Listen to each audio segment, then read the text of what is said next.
We're going to continue on here, finish up chapter 2. Like I said last time, chapter 3's lecture has been up there, so hopefully you watched that before today's lab, which it kind of covered. We will obviously you're responsible for what's in that lecture for chapter 3. We're not going to again formally talk about it here because of the holiday and all that good stuff. So after this, we will roll into chapter 10, which is about energy, and also the focus of next week's lab as well. So that's sort of the game plan here. So we sort of finished up last time really talking about conversions and really dimensional analysis, which once again is the way that they really do want you to show your work. And remember, it really is sort of a method of doing calculations where we use conversion factors. So really from any equality, as we talked about, which is basically two values that do represent the same amount of something, but they're on different units or different scales. We can, from an equality, again, have really two conversion factors, which are, again, just fractions, basically. And you really could use this anytime in a problem, even if it doesn't kind of say it's a conversion factor or anything like that. But really, anytime you sort of have a value that has two units, you could kind of use it as a conversion factor. One of them on top of the units, the other on the bottom. Remember, we want to set it up this way that we can clearly see the units canceling out. And remember, it's a very simple thing of opposites cancel. So whatever units you're looking to get rid of, you need to put basically the same units in the opposite location. And doing it this way basically makes it pretty simple. It's kind of like a top and bottom type situation. And you just go opposite of those things. Even if you have multiple steps in your calculations, maybe you want to get rid of unit B, we can see it's on top. We need to put it on the bottom to get rid of it. Again, unit A divided by unit A will cancel. Unit B divided by unit B will cancel. And that will leave us, unit C that we're technically looking for in this sort of problem. Remember that if you're solving for something that basically has just one unit, usually that unit should end up on top by itself. If you're solving for two units, then obviously you need to have the right units in the right location, top and bottom. The other sort of simplification of this is all you have to remember in terms of the math part of it is multiply what's on top, divide what's on the bottom. And once again, you would be looking at significant figures here when you're doing some type of dimensional analysis calculation, as that's pretty much the only thing you're doing is multiplying and dividing. So your answer should end up with the least number of significant figures when it's all said and done. One of the other sort of side benefits of doing your calculations like this, other than the fact they expect you to do that all through your chemistry career here, is it also can allow you to perhaps not have to worry in some cases about using a formula or rearranging a formula. If you take a more dimensional analysis approach in certain calculations, you really could just think about it of what units you have and what units you want to get to and how you could get there. And by setting it up like this clearly where you can see the units cancel, it takes care of all the rearranging part because you'll know, okay, it's on top, I need to multiply, or it's on the bottom here, I need to divide.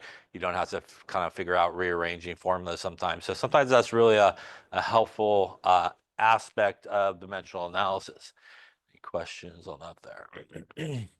All right, so let's try just a couple more here real quick just to finish it up.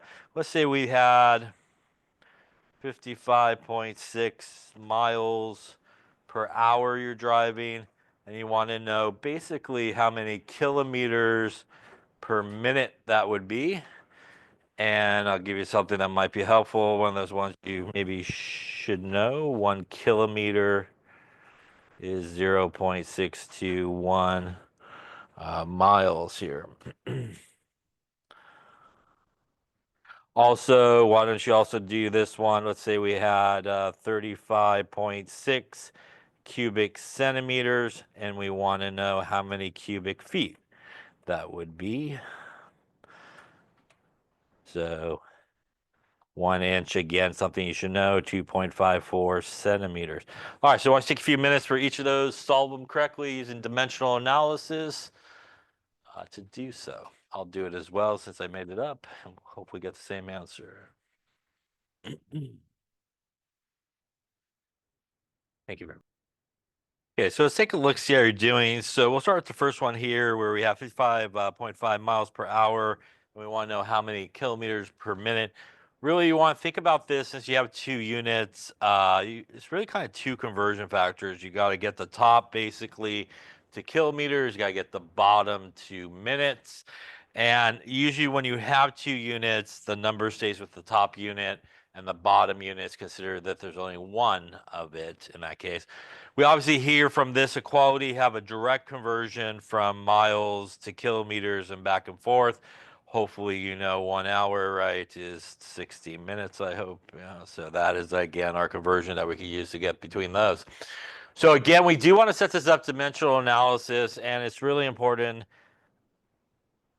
to keep those units separated in a way that you clearly can see which ones are on top and which ones are on the bottom. So again, I would highly recommend sort of this straight up and down approach of writing it rather than what some people will do. Well, they'll write like miles slash hours. And sometimes when people write it like that, they really have no idea as to where the hours are. Are they on top? Are they on the bottom? Should they multiply? Should they divide? Here, if you write it like this, it's very clear. And that allows us to use our dimensional analysis, just opposites cancel. So we know exactly where we need to put the other units. So everything cancels out completely. Does it matter which one you start with? The answer is no. You could start with the hours or you could start with the miles. It doesn't really matter which way you do it. I'm going to start with the miles. So I'm going to take the miles to kilometers. Obviously here I'm going to use this equality, which would give me two conversion factors. But really all I have to do is keep it super simple. Miles are on top.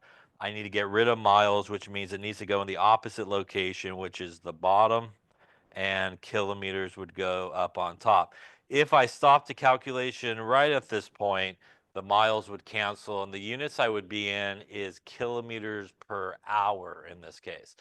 Now I am good on this because I got it to kilometers. Now I just need to get the bottom here to minutes. Again, the benefit of writing it like I did and using dimensional analysis correctly, there should be no question. You can see hours are on the bottom. So when I go to do that conversion, I'm going to go opposite to get rid of hours, which means it does need to go on top, and minutes will go on the bottom. Hours cancel. I am now in kilometers per minute, which is what I'm looking for. The other nice thing about setting it up this way, using dimensional analysis, as I mentioned last time, we already know math what we need to do. There's no guessing, should I be dividing or multiplying? Anything that's on top gets multiplied. Anything on the bottom gets divided, right? So here there's really not too much to multiply up on top. It's 55.6. Here we will divide by 0.621. Remember, you want to hit that equals button multiple times on the bottom there. We'll divide by the next number, which is 60, and also hit the equals button. And that's going to get us on our calculators 1.492216.855 units of kilometers per minute. First off, any questions on the setup here? We obviously don't want to give that as our answer, right? That's like way too many digits. The other nice thing about dimensional analysis is clearly we are multiplying or dividing, which means we also know for our answer, it is significant figures that we want to look at in terms of our answer. This one we do not need to worry about, right? Because it's an exact conversion. Technically speaking, we should look at this one as that's a metric to English crossover. So that's a 3 sig figs happening there. Our original number has 3 sig figs, so it does look like 3 sig figs is going to be a winner. That's going to be right there. Here we will drop the rest of it and go 1.49 kilometers per minute. Once again, the number stays with the top unit. Bottom unit is 1, basically. Yeah. Any questions on that setup there? So again, just kind of keeping everything really clean, top, bottom, opposites cancel. You could get through a lot of problems, and like I said, sometimes can help you with formulas as well. Any questions on that one? All right, so let's take a look at the next one, which is 35.6 cubic centimeters. And we want cubic feet here. And we got 1 inch is 2.54 centimeters. All right, so same idea. We're going to use our conversion here to go from inches to centimeters. So that is 35.6 cubic centimeters. Once again, the cubic centimeters are up on top, which means we do need to put centimeters on the bottom. 2.54 centimeters is 1 inch. By the way, will that completely cancel out what I started with? It will not, because that's cubic centimeters. That's technically only 1 centimeter. You actually, technically speaking, need to do this conversion not once, not twice, but you do need to do it 3 times here. 1 centimeter, 2 centimeters, 3 centimeters gives you cubic centimeters, which actually cancels them out correctly. Yeah. Now, what I have up on top is if I take inches times inches times inches, I now have cubic inches up on top, basically. So I can use my inch to feet conversion, which hopefully you know. Obviously, 12 inches is equal to 1 foot. We would do that again. We could see that inches are on top. So 12 inches on the bottom, 1 foot, just like the cubic centimeters. 1 is not going to do it here. You actually need to do it again 3 times. I got some room to do that. 12 inches, 1 foot. 1 foot. I'll try to squeeze it in. 12 inches. Inches, inches, inches. Cancel inches cubed. I now have feet times feet times feet, which is cubic feet. And again, we already know multiplying on the top, dividing on the bottom. That's going to be 35.6 divided by 2.54 divided by 2.54 divided by 2.54. And I again would hit equals after each time you divide. Divided by 12, hit equals. Divided by 12, hit equals. And one more time, divided by 12 and hit equals. On our calculator, 0.001257,202 cubic feet. Also too many sig figs, right? This we do not need to worry about since that's an exact conversion. Remember that this guy here is considered an exact conversion as well, so we don't have to worry about it. So it is just the 3 sig figs here that we need to worry about. Takes us to there. We do need to round up. 0.0012 and 6 cubic feet. Question on that one there. Now, can you set it up like this? Which might be a question somebody has. 35.6 cubic centimeters. 2.54 centimeters is 1 inch. Put a little cube action on it. And 12 inches is 1 foot. Put a little cube action on it. The answer is absolutely, you can set it up like that. I would say I would caution you that maybe the top way, even though you got to write a few more things, is a better way, because I cannot tell you how many papers I've seen where people do this and they never live to cube the number. They just do the units, and they just do the number once. So sometimes just writing it out gives you a reminder. I got to hit that like 3 times. It's super common. People will write it like the bottom, which is absolutely correct. There's nothing wrong with writing it like the bottom. The problem with most people is they screw up the calculation. They actually only do the number once. So sometimes just actually seeing it helps you remember to do it correctly. Any questions on conversions or these type of conversions here? Okay. Then we're going to finish up this chapter here, obviously talking about density. And density, as you know, is the amount of matter that's present in a volume of a substance. The differences in density really helps us determine, again, whether or not something will sink or float. So for example, if we have water, if an object is more dense than water, it will sink. If it is less dense than water, it will float. Also, if you had liquids of different densities, they typically will separate out into different layers, which the bottom layer is more dense than the top layer, which is less dense. And if you put something in there, it's kind of a cool thing.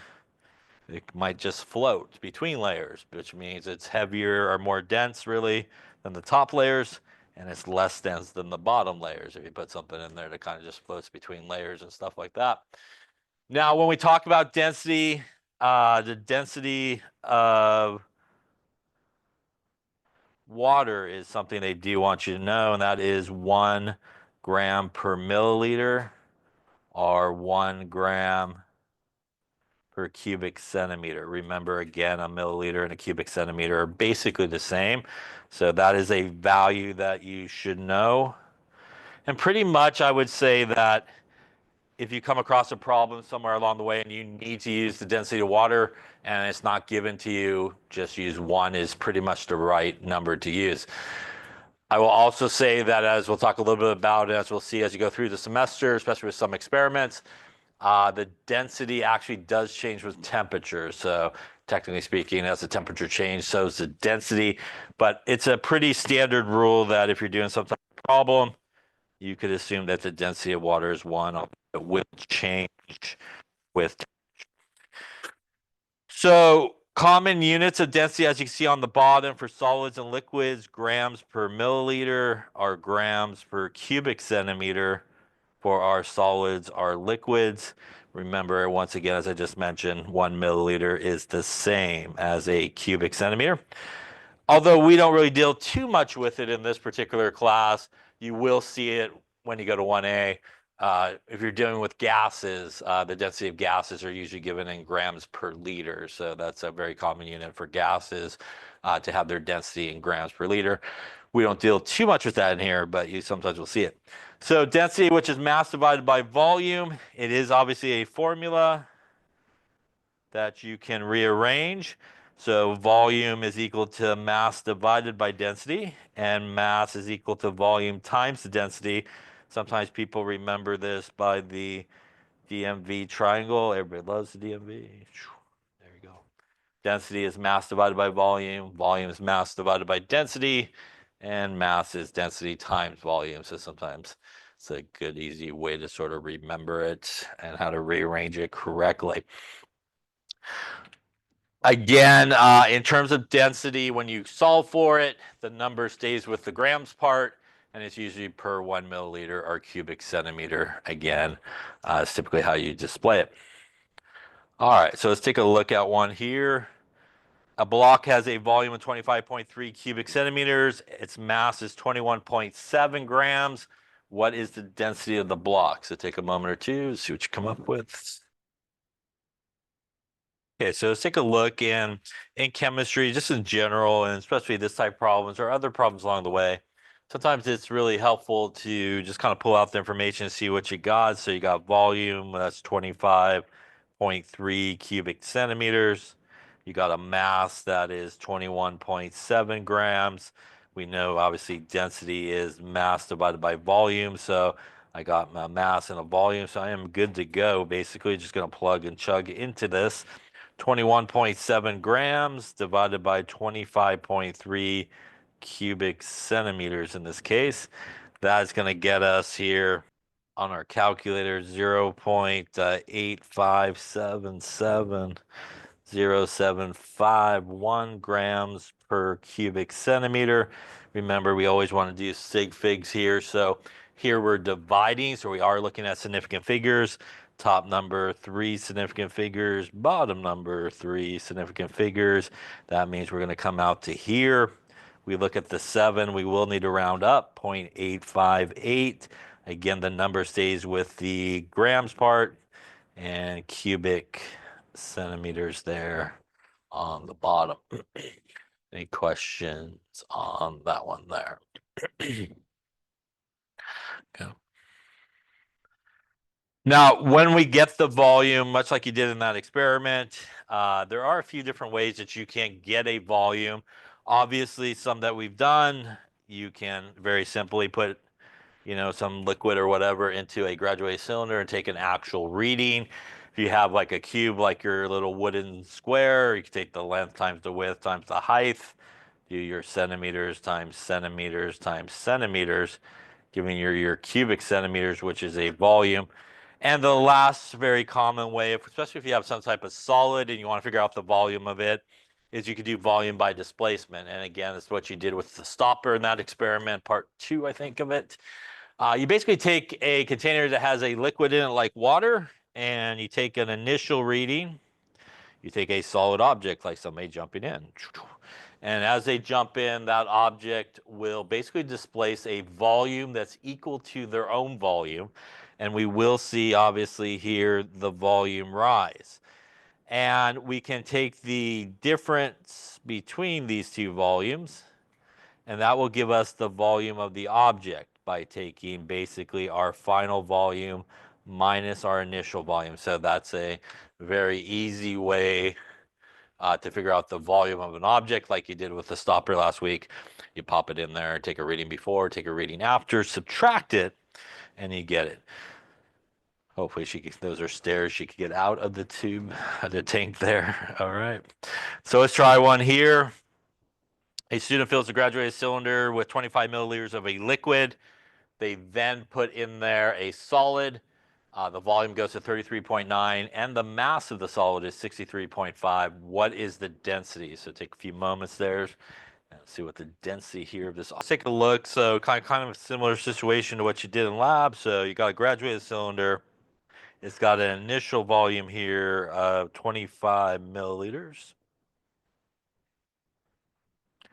You got a solid object that's definitely not going to fit in there, but we'll pretend it will. And it's got a mass of 63.5 grams. It shrinks and fits in, hopefully. And with that object there, we now get a final volume here of 33.9 milliliters. So we are looking for the density again, which is our mass divided by volume. We do have the mass given to us straight up right there.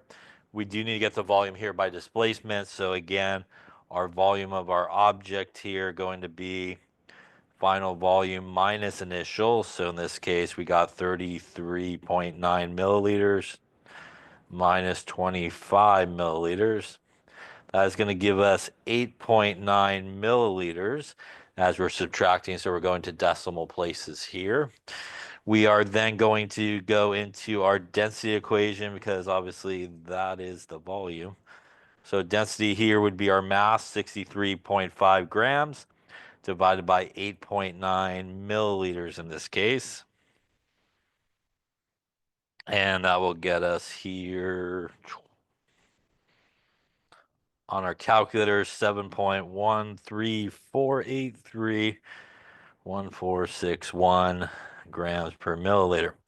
Again, here we want to go to right sig fig. So the very last operation that we did was dividing, which means we are looking at sig figs. So that is 3 sig figs. This number, although we did go to 1 decimal place, has 2 sig figs.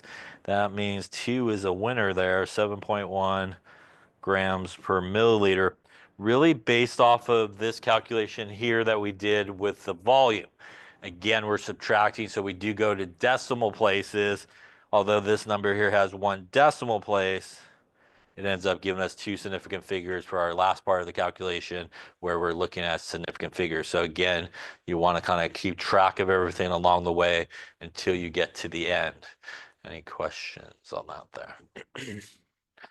All right. Let's try one last one then, perhaps. Here is a table, obviously, as I mentioned earlier, of some densities of some different objects. Water, for sure, there is the one that they do want you to know, and that is liquid water. Again, ice actually is less dense than liquid water, as you might know. When you put ice into your beverage, right, it floats to the top, right? It doesn't sink to the bottom. And water is very unusual in that situation. Most things in their solid state are actually more dense than in their liquid state. But as we'll talk about in some future chapters, what happens with water is as they come together and lose energy, they actually can't get super close to one another because of the hydrogen bonding that occurs between them. And what that ends up doing is as the water freezes, it actually creates a lot of big open spaces between the different water molecules. And what that does is it makes its volume much larger than it is, say, in this liquid state, where it has more energy. It could actually get closer to each other. And because the volume gets bigger, the density gets smaller here, if you just think about mathematically speaking. And that's why ice is less dense than liquid water. Again, a very unusual sort of characteristic of water. Most things are the opposite, more dense than the solid.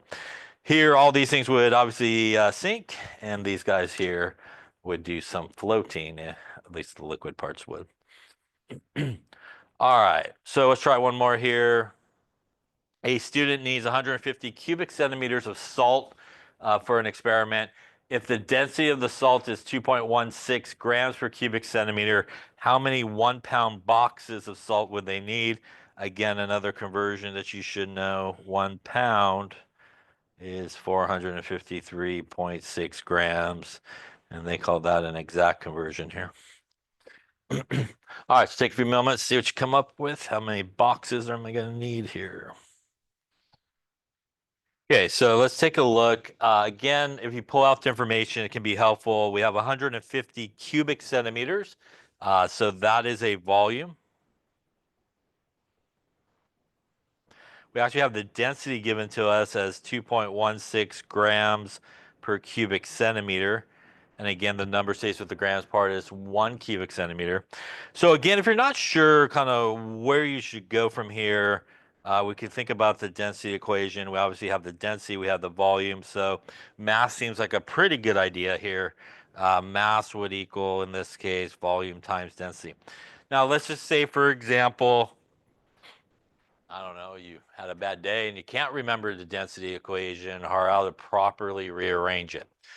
So again, here we could take a more dimensional analysis approach here. Whenever we have any type of value that has 2 units like we do here for our density, we could use it like it's written.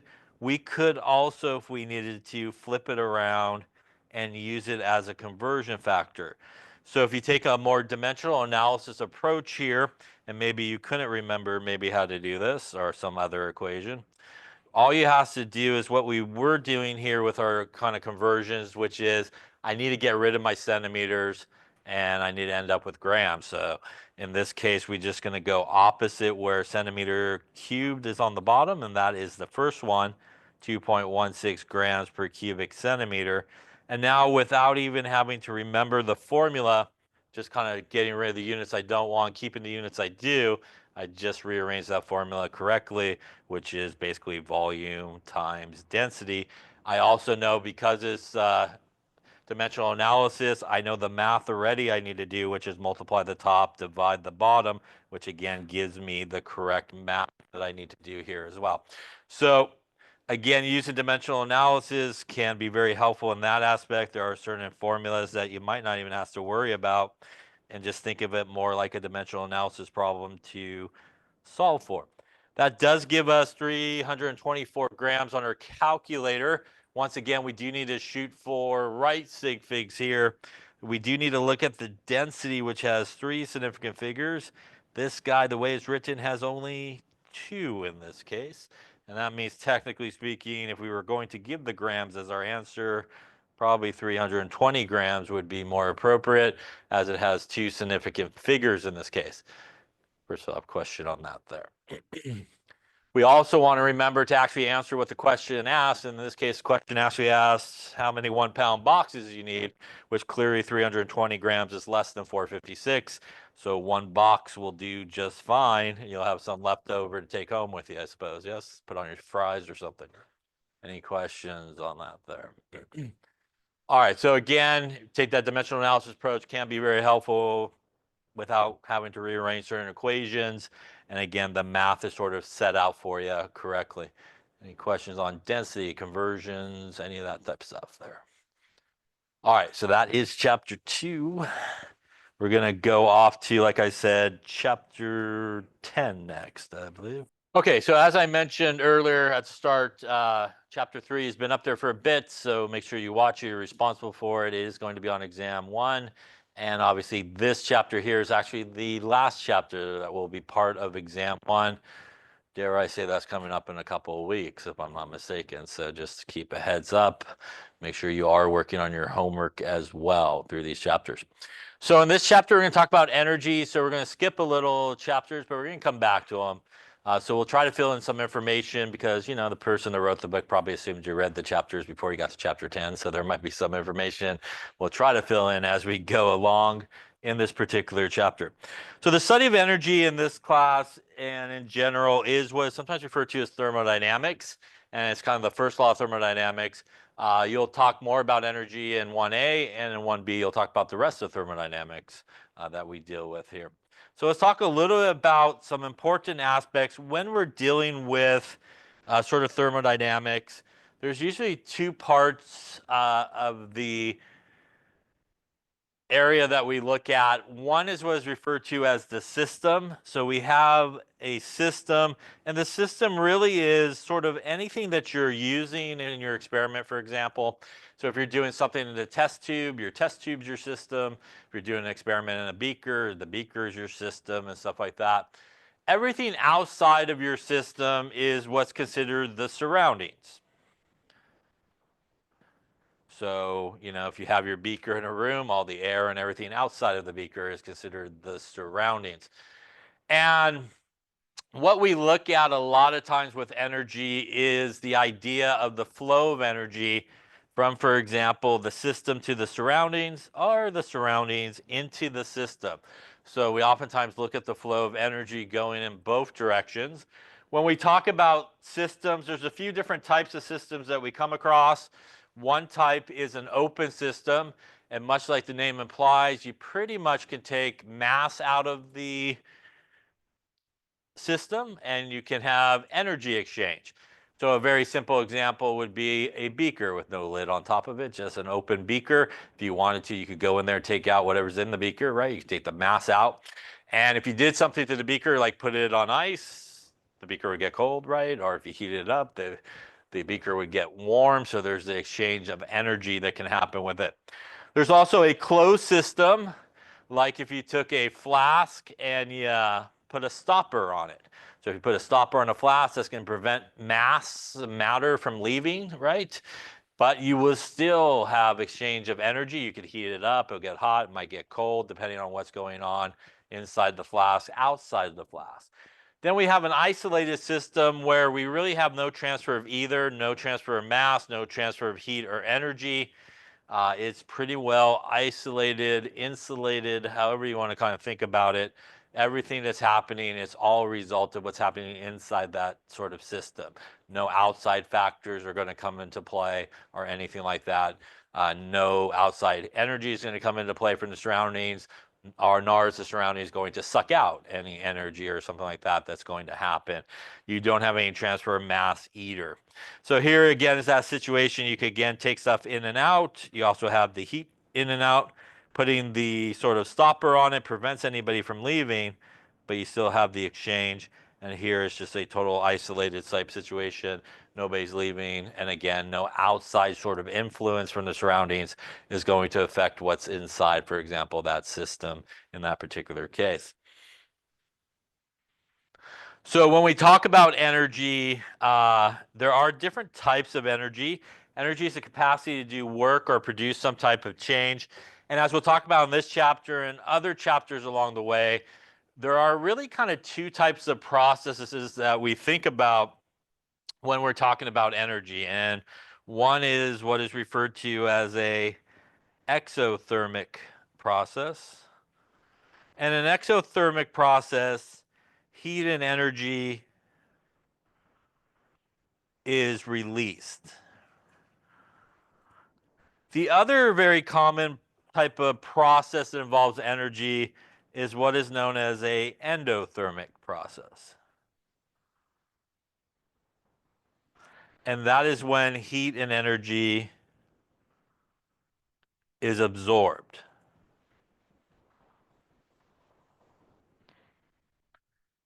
So there are certain things in chemistry, certain reactions, for example, that are exothermic. They give off a lot of heat and energy.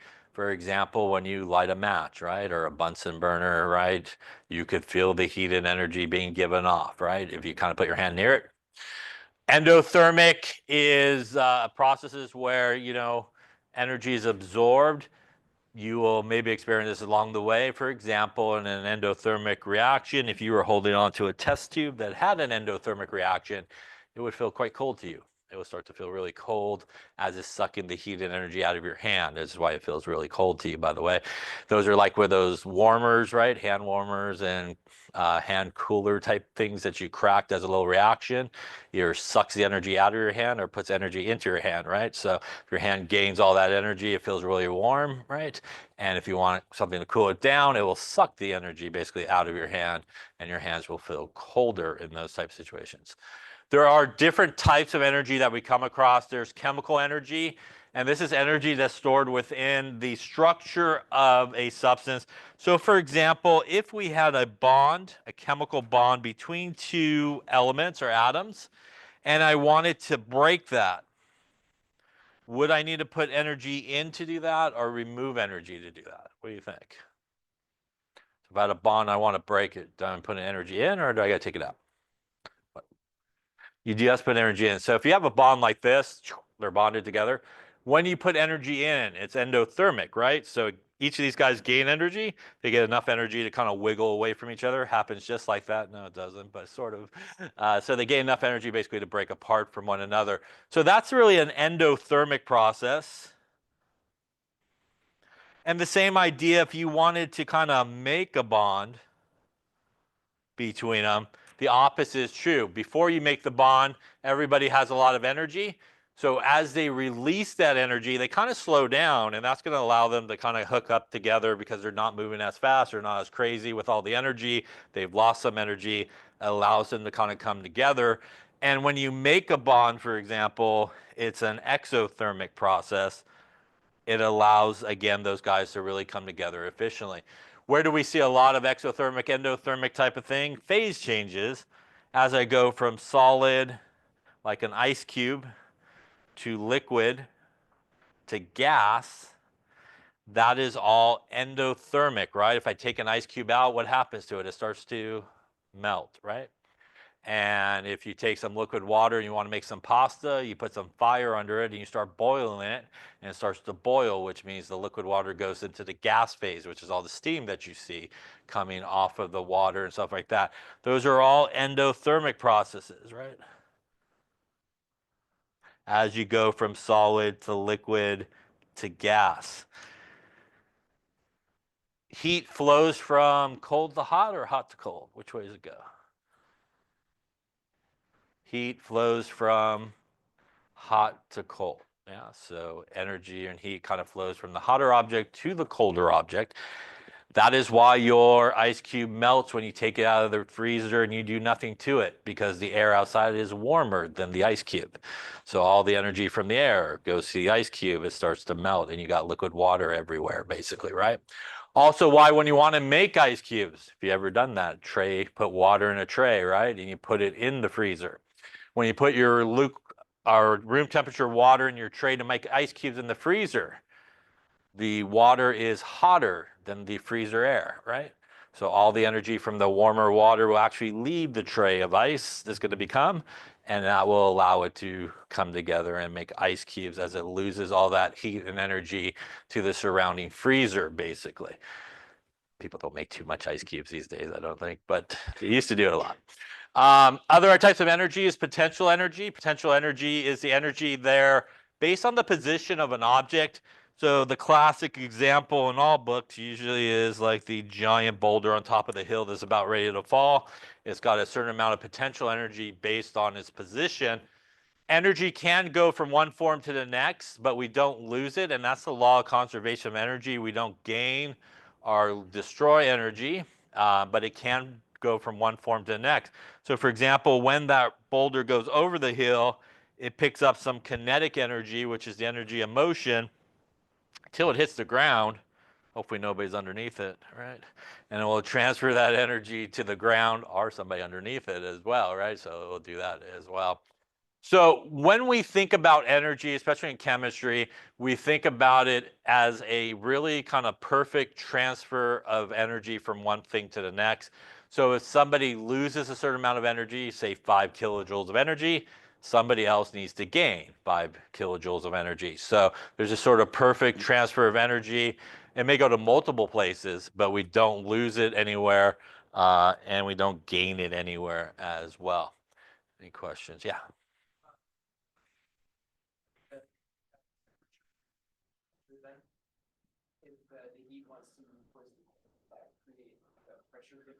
It can, and based on differences in temperature, for example, when you have gases, especially, say if you have like gases, say on one side versus the other, right? You put heat underneath one side, it will force those guys to the other side. The result of that is now you got more gas molecules on the left than the right. It's going to cause more pressure and stuff like that on the left. Yeah. Yep. Other questions? So as we've been talking about, thermodynamics is really this sort of study of energy and other sort of values as well.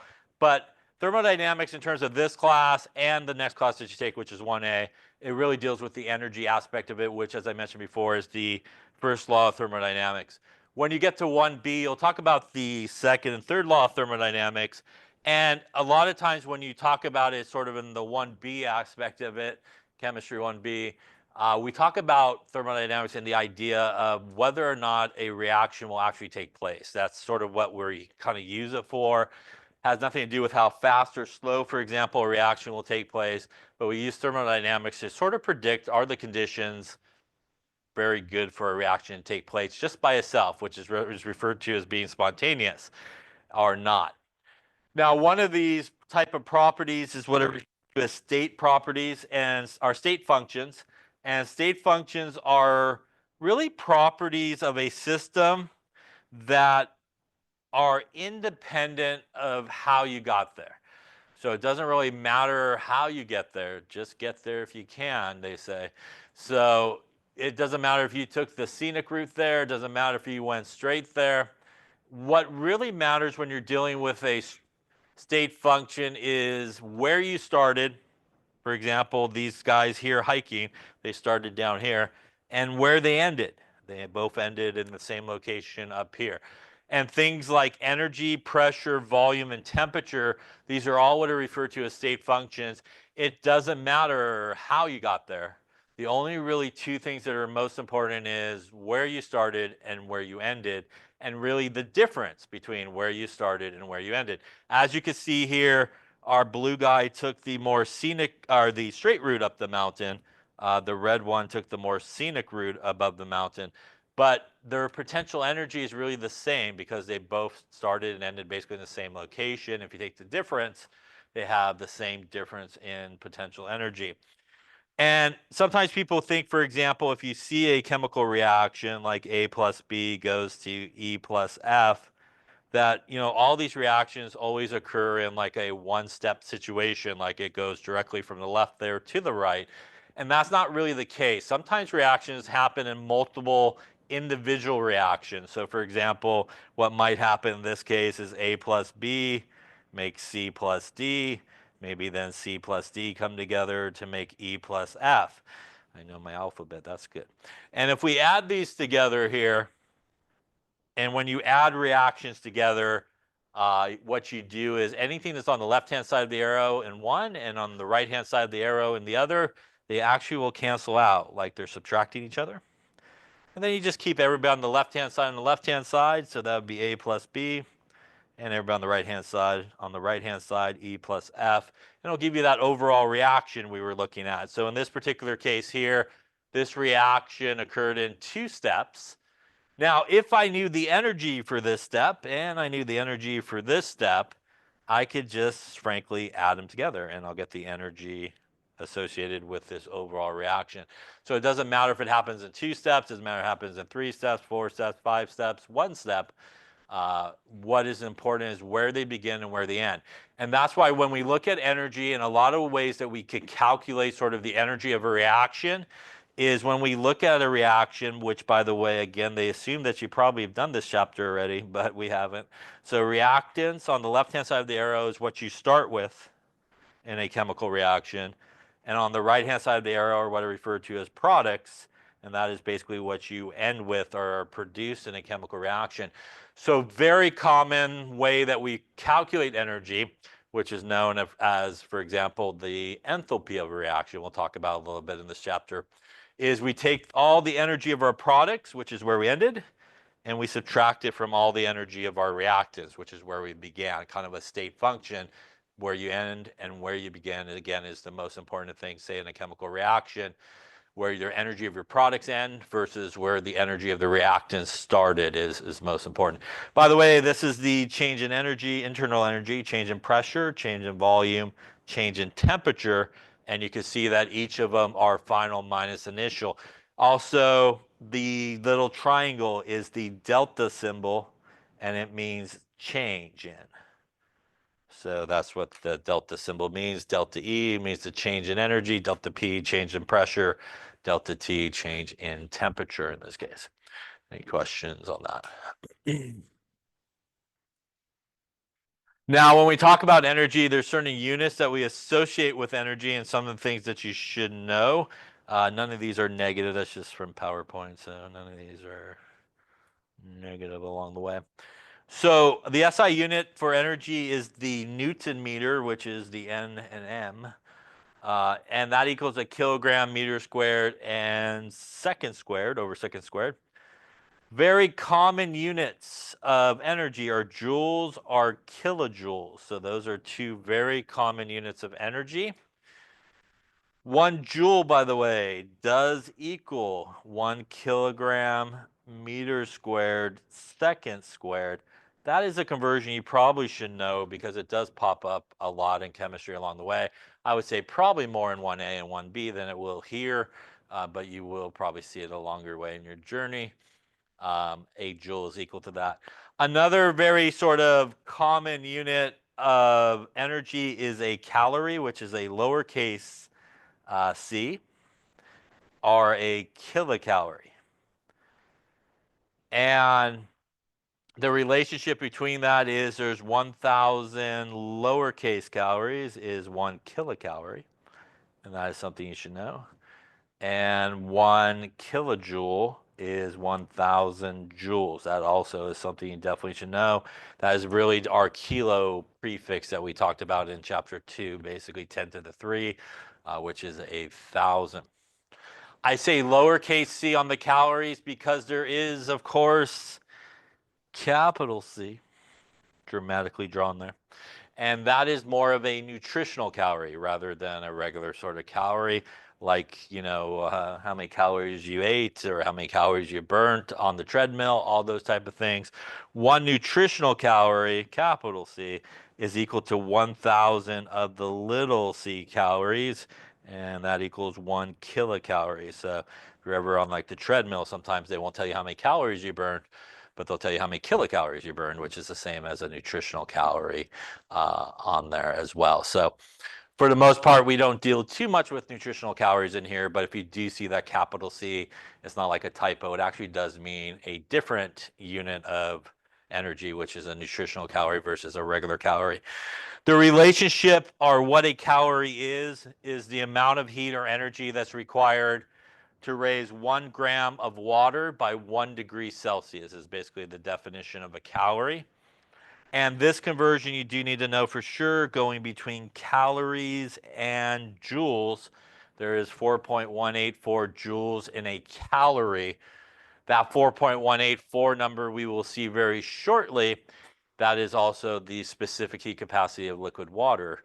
And specific heat capacity is something that is used to indicate how much energy is required to change a gram of a substance by 1 degree Celsius. So as we will see shortly, S, which is the specific heat capacity of liquid water, is actually 4.184 joules per gram per degree Celsius. And that's really what this definition means. The amount of energy, which are joules, needed to raise 1 gram of water by 1 degree Celsius is what all three of those units are there for. As we'll talk about, the larger the specific heat capacity, the more energy that's required to raise the temperature. And one way that we look at energy changes is through temperature of a substance. And following the change in temperature oftentimes will help us understand what is happening in the sense of, is this thing absorbing energy or is it releasing energy? So for example, if we're measuring some solution, water or something, we put a thermometer in there. And the temperature initially started at 40 degrees Celsius and ended at 90 degrees Celsius. Did that water absorb energy or did it lose energy? What do you think? It is like a 50-50 shot there. You can only be wrong once, unless you guess twice, but hopefully you would guess the right answer since it's 50-50. What do you think? If I start at 40 degrees and my temperature I'm looking at goes up to 90 degrees, did that water gain energy or lose energy? It gained energy, right? So when something gains energy, everybody starts moving around a lot faster, right? The result of that is we see the temperature start to increase, right? So obviously, either you heated it up, right? Or you added something that it absorbed energy, right? So all that means is it absorbed energy, right? And in terms of the water in this example, it is endothermic, right? It basically absorbed energy. Now, what would be the opposite here, right? If it initially started at 90 degrees, the water, and I did something to it and I see it ends up at 40 degrees Celsius, did it absorb energy in this case or did it lose energy? It lost energy, right? So what happens is it loses energy, everybody slows down a little bit. The result of that is the temperature comes down, right? As it gives off all that energy. And this would be a exothermic type situation occurring here. By the way, if we calculate the change in temperature, which in a lot of cases is really the thing that determines, is it exothermic or endothermic? We do final minus initial for the top one. Final is 90 minus initial 40 degrees Celsius. That's a 50 degrees Celsius. We do the change in temperature for the exothermic one. Final temperature is 40 minus 90. I get the 9 there. 90 degrees Celsius. That's negative 50 degrees Celsius. Difference in energy, right? Or temperature change there, right? Not too much difference. The only difference is actually the sign, and that's actually how we could tell, for example, if it's exothermic or endothermic. Usually things that are exothermic, when you calculate energy, they usually end up as a negative value for energy values.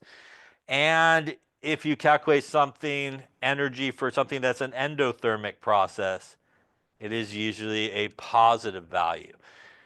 So when we're dealing with energy, and sometimes people mess this part up in a sense, it is really important, especially if you're calculating energy, that if you end up with a negative number through your calculation, that you keep it, because the negative number tells people this process is an exothermic sort of process that's going on. If you end up with a positive number, clear it should still be positive, but that also tells people when you look at an energy number that's positive, you're dealing with something that's an endothermic process. So, and then what happens is, as we'll talk about specific heat probably next time, but what happens is part of that calculation is getting the change in temperature. So sometimes what people will do is just take the difference and go 50 no matter which way it was.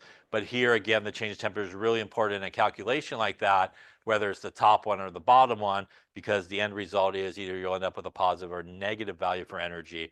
And it's really important not just to take the difference, but always when you're doing something like change in temperature, always final minus initial is always what you want to take. That will take care of all the negative or positive signs that you should have when you do that. Any questions on that there? Now, when we talk about thermal energy, and sometimes people think thermal energy is the same as temperature, and it is different. Thermal energy is based on the random motion of molecules and atoms, and it's really based on how much you have of those things. So the more molecules of whatever it may be, water that you may have, means that you will have more thermal energy. It doesn't necessarily mean that you will have a higher temperature. So temperature and thermal energy is different. When you're talking about thermal energy, it has to do more with how much you have of something, atoms, molecules in there kind of moving around and vibrating and having energy. So an example of that is, for example, if we had a bathtub of water, that's 40 degrees Celsius, and we had a coffee cup of coffee, that's 70 degrees Celsius. The bathtub would have a lot more thermal energy than the cup of coffee. And that is because clearly in a bathtub, there's a lot more water molecules than in your little cup of coffee, right? Although there's water molecules in there, there is nowhere near the amount in there. Even though the coffee cup has a lot more temperature, if you will, or more higher temperature. And what that has to do, just to illustrate, is what we just talked about a second ago, 4.184 joules per gram per degree Celsius, which again is the specific heat capacity of water, liquid water, for example. And clearly there's liquid water in both of those things. And what that number again means is for every gram of water that you have, if you want to move a gram of water basically by 1 degree Celsius, move it up by 1 degree Celsius, you need to put in there 4.184 joules of energy. Clearly between the bathtub and the cup of coffee, there is a ton more water molecules in there, which means you got to put a ton more energy in there just to see the temperature go up a little bit, right? In the coffee cup, there's not as much water molecules in there, which means you don't have to put as much energy in there in a sense to see a greater temperature change because the mass of the water in the coffee cup is a lot less than the mass of the water in the bathtub. A more common example would be, for example, if you went to go boil some water to make some pasta, right? You got to take that thing to 100 degrees Celsius before it boils. Does it boil right away?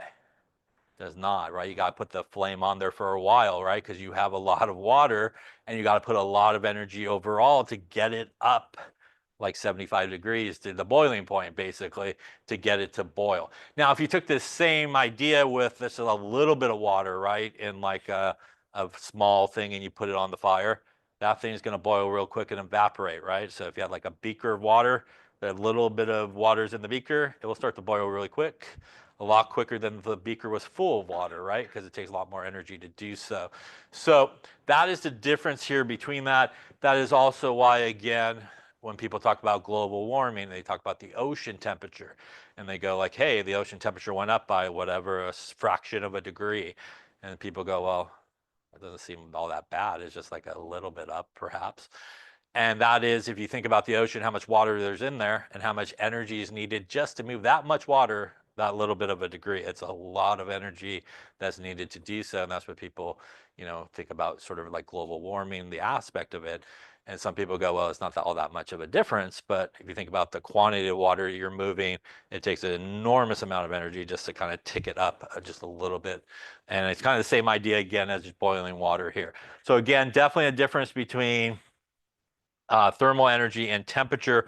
Thermal energy is related to, as I mentioned, how much you have in there. So the more you have, will have more thermal energy, even though the temperature reading may be less. And that temperature, again, is really just an aspect of, what's happening in terms of how much you're kind of warming up or cooling down, depending on which direction you're going.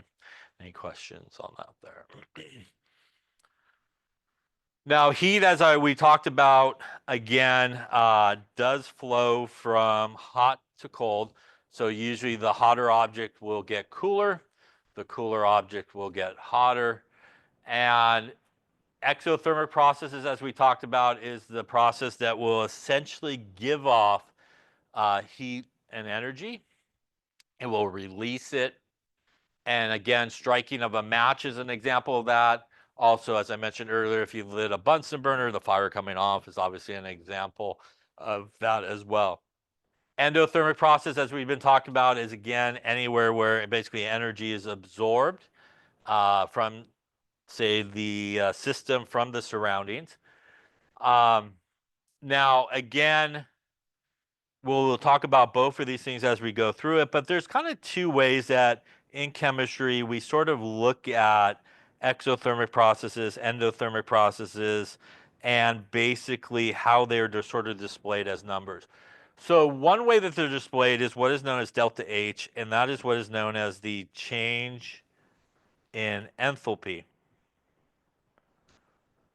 And the change in enthalpy is a fancy description of basically how much heat is either released or kind of absorbed in a chemical reaction. And that's very common how sort of energy is displayed when you look at chemical reactions in chemistry is through the delta H value. Q, on the other hand, is something that you could calculate, and that is the heat or energy. And that is also a way that when we see a number that is either Q, which is the heat or energy, or the delta H, which is the change in enthalpy, which is also kind of the heat of the reaction. If either one of these values, as I mentioned a second ago, are negative, it really doesn't matter what the actual value is. It doesn't matter what the number value or numerical value is. If you see a reaction where they list the delta H as being negative, you automatically know that that reaction is exothermic and overall energy is being released. And that's a very common way in a reaction. They will just kind of write the reaction, for example, and at the end of it, they'll go, hey, the delta H is equal to negative 125 kilojoules.